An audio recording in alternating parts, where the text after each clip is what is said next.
Okay, so this is going to be a tutorial on how to take an image and trace it in Sketchup and then turn it into a three-dimensional model. So I've got some toolbars up here, but really what you'll need is the large tool set and your views. If you don't have those toolbars, go under View Toolbars and make sure you have the large tool set and views. Okay, I have this solid tools toolbar also, but we won't really need it in this tutorial. So I'm going to look down on this from a top view. So I'm looking straight down. I'm going to go ahead and pan. I like kind of working in this quadrant over here. So now I'm going to import an image. Any file, file type images will be fine. Just go under File, Import, and then I'm going to use a logo from my school. So I'll select that. Now, when you import an image, it'll do two things. The first is it wants to know where you want to set this down. So it's just kind of stuck to my mouse pointer. So it doesn't really matter where. I'm going to go ahead and set that down. And then the second thing is it wants to know what size this is going to be. So I prefer working with things a little bit larger, and then when I'm done, I can scale my model down to the size that I want. But I'm going to go ahead and start with this kind of big. So I'll just click to set that down. Now, it's selected. I'm going to just kind of click on the background here to unselect it. And really the only tools that we're going to use here are the arc tool and the line tool. So the line tool we use for straight lines, the arc tool we use for any of our curves. So I'm going to go ahead and zoom in here for the beginning of this letter S. You have a little bit more control over the tools when you zoom in. So I'm going to grab my straight line, and I've drawn my line. Now, with every tool, kind of down here on the bottom of the screen, it's going to give you some tips about how to use the tool. And with the line tool, it just needs a starting and an ending point.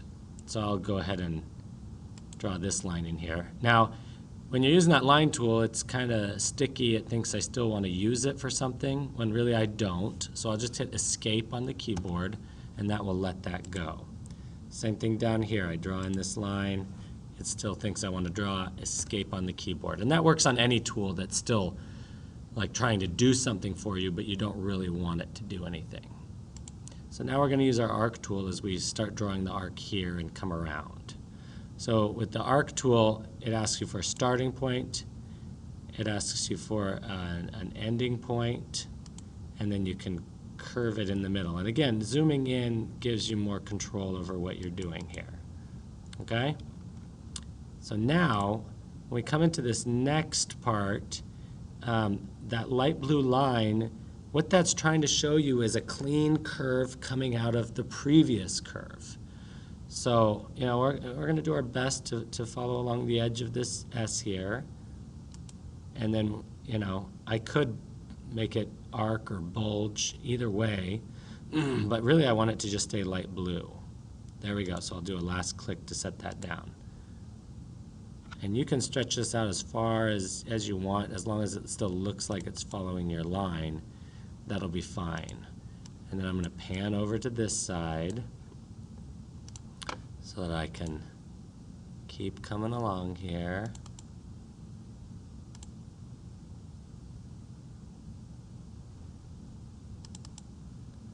Okay, we'll pan around.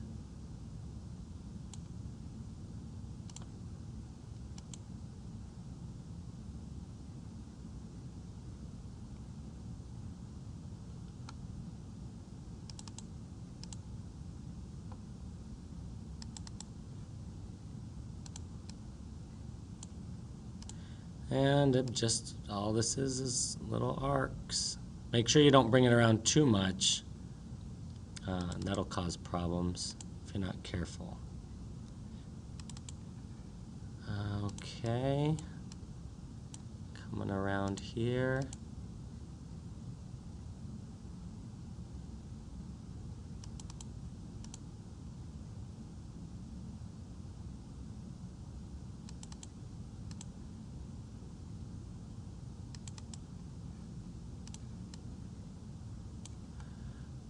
And when I get down in here, I'm actually going to go ahead and I'm going to just ignore the fact that the C is crossing the S. I'm going to go ahead and just draw this straight through. When I get done, I'll come back in here and tidy up some things.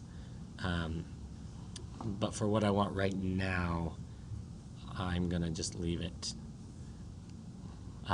together. Oops. And if ever you click somewhere and you're like, oh, that's not really what I wanted, just hit escape and it will let go. So there we go. And sort of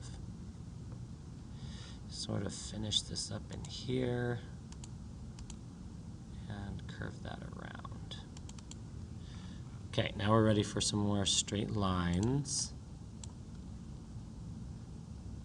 So, straight lines across. Okay, so some straight lines across here. And again, escape to let go of it. And now we're ready to zoom in, figure out what I'm doing. If you can't get the right kind of line, always zoom in and you'll get closer for what you want. Okay.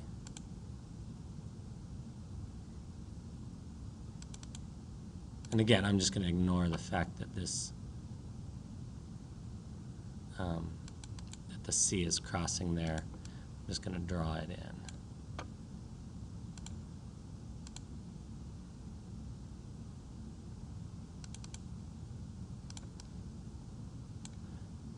Come around. Now see, when you go too far, if you try to make it go too far, sometimes it doesn't look exactly like what you want. So gotta kind of figure out how far you can pull that arc and have it still look like what you want.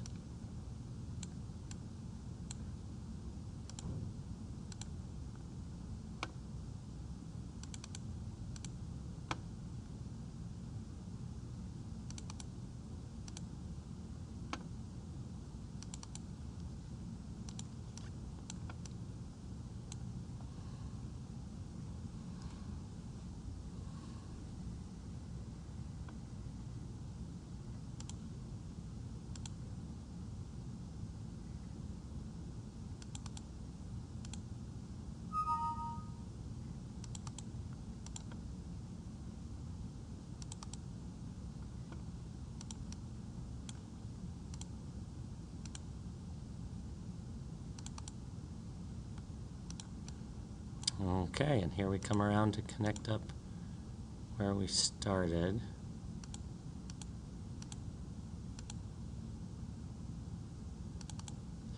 Okay, now, if you were watching carefully on that last, when I enclosed my start and my finish, it made this a surface.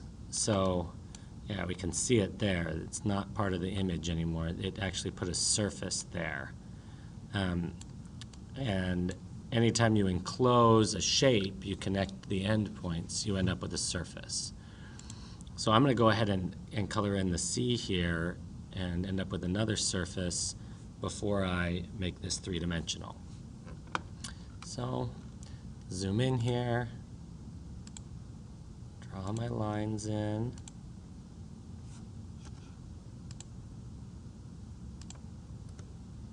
Get an arc.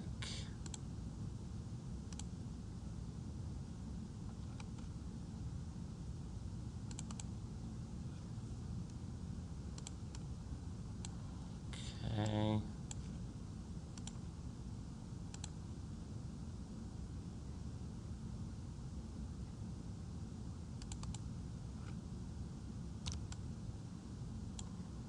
Now, I'm going to try, we'll see how this works. Oh, well, that's not very good. Yeah, that's okay.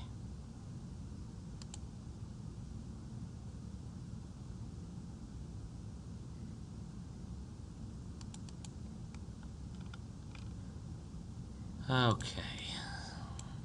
Now, it enclosed this. I actually am going to just highlight it and hit delete because I don't want it to enclose that. Well, no. I'll undo. I'll leave that enclosed just for the moment. No. Sorry, I'm undecisive on what I want here. I'm going to go ahead and delete that. And we'll finish up our arc here.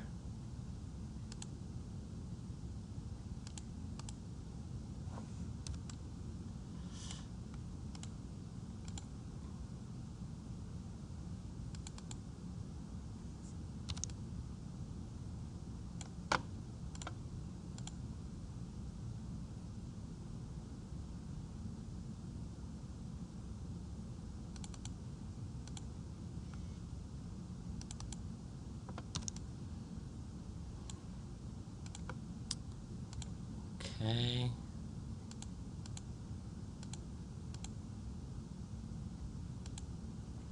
Some straight lines on the end here to go around.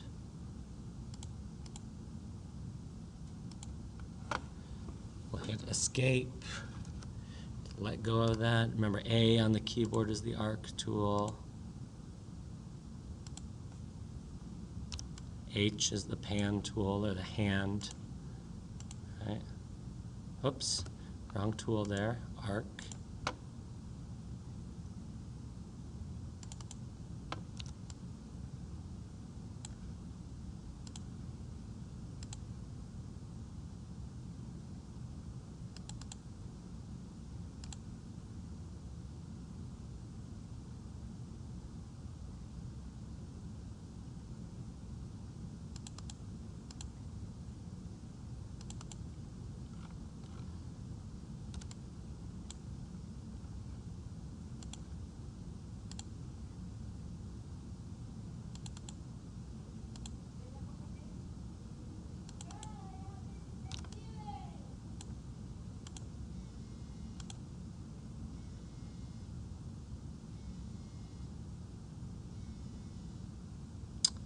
Well, I didn't do the greatest job right here, but I'm just going to try to make the best of it.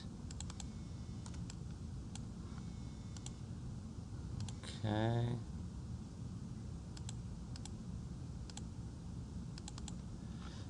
Okay. So I've got my S and I've got my C. And we can see that even though I erased this surface earlier, it went ahead and put it back. Now, here's what I'm going to do.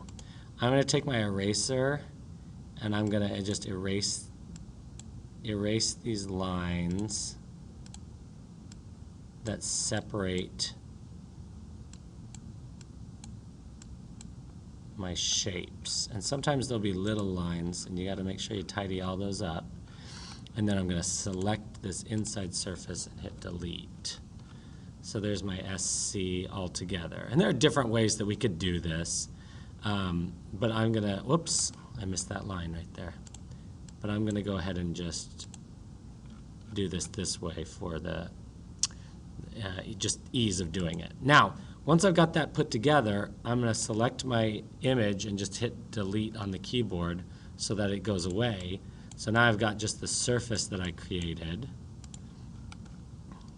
And I'm going to tip it over, and I'm going to use the push-pull tool to pull it up however tall I want it to be. Now again, I've made this thing large. We can see the man that's here for a little size perspective, and I've drawn my SC very large, but I like it. I'm gonna, for my last step here, I'm gonna size it down to about 3 inches by 3 inches. And the way that I do that is I go ahead and just draw myself a square that's 3 inches by 3 inches. So we're going to use our dimensions from the dimension box here. But remember that this is not a clickable box. You just have to type. It's length and width separated with a comma. You can use the quotation marks for inches and an apostrophe for feet. Or if you just put nothing, it assumes you mean inches. So if I type, oh sheesh. Let me just redraw this. I was talking and I didn't get my dimensions drawn in there quick, or typed in quick enough. 3, 3, and that is going to give me a square. I could verify the dimensions. It's 3 inches by 3 inches. So what I'm going to do is I'm going to scale this down to the same size as that square, okay? And I'll just use it as a reference point. Now before I do that, I want to make this thing be a group. So I'm going to highlight the whole thing, I'm going to right click, and I'm going to make it a group. So now I can't select individual parts anymore, it's all just one object. I'll use the scale tool, and I'll grab it by the corner so that it uniformly scales it, and I'll scale it down. I'm going to grab the move tool and kind of move it over here closer to my little 3x3 box that I'm trying to get this about the same size as.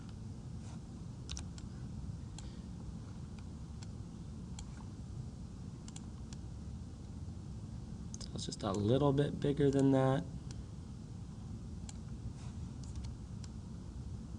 Yeah, see, right in there. That's about 3x3. Now, if I wanted to send this to like a 3D printer, then for a very last step, it would be selecting the object and File, Export STL. STL is the file type that most 3D printers take. So I'm not going to change my units or my file format, and I'll just give it a name like, you know, demonstration sc.stl. Okay? And now it tells me that it exported that. So once you've got that file, you can take it to any 3D printer, open it up in your printer software, and you'd be able to print if that's what you were trying to do next. But that's how you take an image and turn it into a 3D model. Okay, hope this was helpful.